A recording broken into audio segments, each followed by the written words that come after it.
हर हर महादेव। श्री शिवाय नमस्तुभ्यम। ओम नमो भगवते वासुदेवाय नमः। शिव जी के उपाय चैनल में आप सबका बहुत बहुत स्वागत है। आइए आज के वीडियो में हम तुलसी माता की कथा का श्रवण करेंगे।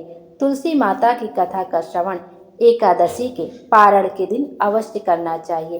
एकादशी के दिन तुलसी माता का भी व्रत होता है। उन्होंने निर्जला व्रत रखा हुआ होता है, जिसके कारण हम लोग एकादशी के दिन तुलसी माता को जल समर्पित नहीं करते। यदि एकादशी के दिन हम जल समर्पित कर देते हैं तुलसी माता को, तो उनका व्रत भी खंडित हो जाता है। जब आप पारण करें, इस बार एकादशी व्रत का पारण 7 जुलाई को किया जाएगा। तो जब आप व्रत का पारण करें तो तुलसी माता को 1 लोटा जल जरूर समर्पित करें।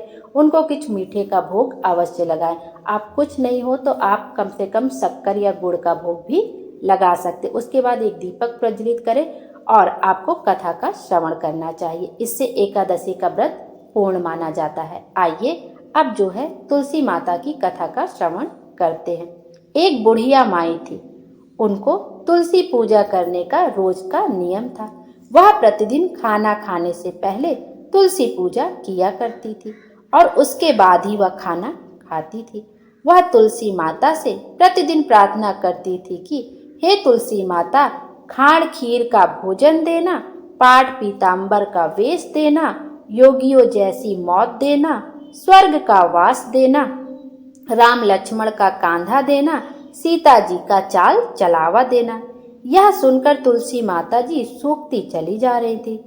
एक दिन राम लक्ष्मण जी उधर से निकल रहे थे तो उन्होंने तुलसी माता से पूछा कि आप क्यों सूखती जा रही हो?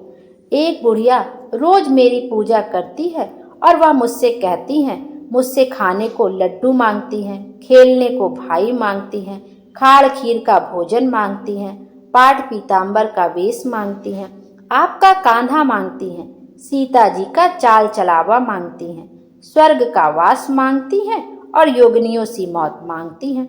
मैं सब तो दे दूं, पर आपका कांधा कहाँ से दूं और सीता जी का चाल चलावा कहाँ से ला दूं? इसी दुख में मैं सूखती चली जा रही हूँ। तब राम जी और लक्ष्मण जी तुलसी माता से बोले कि आप फिर से हरे भरे हो जाओ और सब अच्छा हो जाएगा। कुछ दिनों बाद बुढ़िया माई मर गई। लोग इकट्ठे होने लगे उनको ले जाने के लिए। जैसे ही उनको ले जाने के लिए उठाने लगे तो वह इतनी भारी हो गई कि उनको लोग उठा ही नहीं पाए और उठाने की दूर की बात, वह उनको हिला भी नहीं पा रहे थे। लोग कहने लगे कि बुढ़िया इतनी भारी कैसे हो गई? वह तो देव दर्शन सब करती थी, क्या वह कोई जादू टोना करती थी जो ऐसी भारी हो गई? इतने में राम लक्ष्मण और सीता जी आए। सीता जी ने चाल चलावा किया और राम लक्ष्मण जी ने कंधिया दिया तो बुढ़िया माता सादे बैकुंठ को चली गई। बोलो तुलसा महारानी की जय। हम भी तुलसी माता जी से प्रार्थना करते हैं कि हे तुलसी महारानी, जैसी सद्गति उनको दी वैसी ही सबको देना। बोलो तुलसी माता की जय। तो तुलसी माता की या बुढ़िया माई की छोटी सी कहानी है, जिसको पारण के दिन अवश्य ही श्रवण करना चाहिए। उसके बाद आप घी का दीपक जलाकर तुलसी माता की आरती कर लें।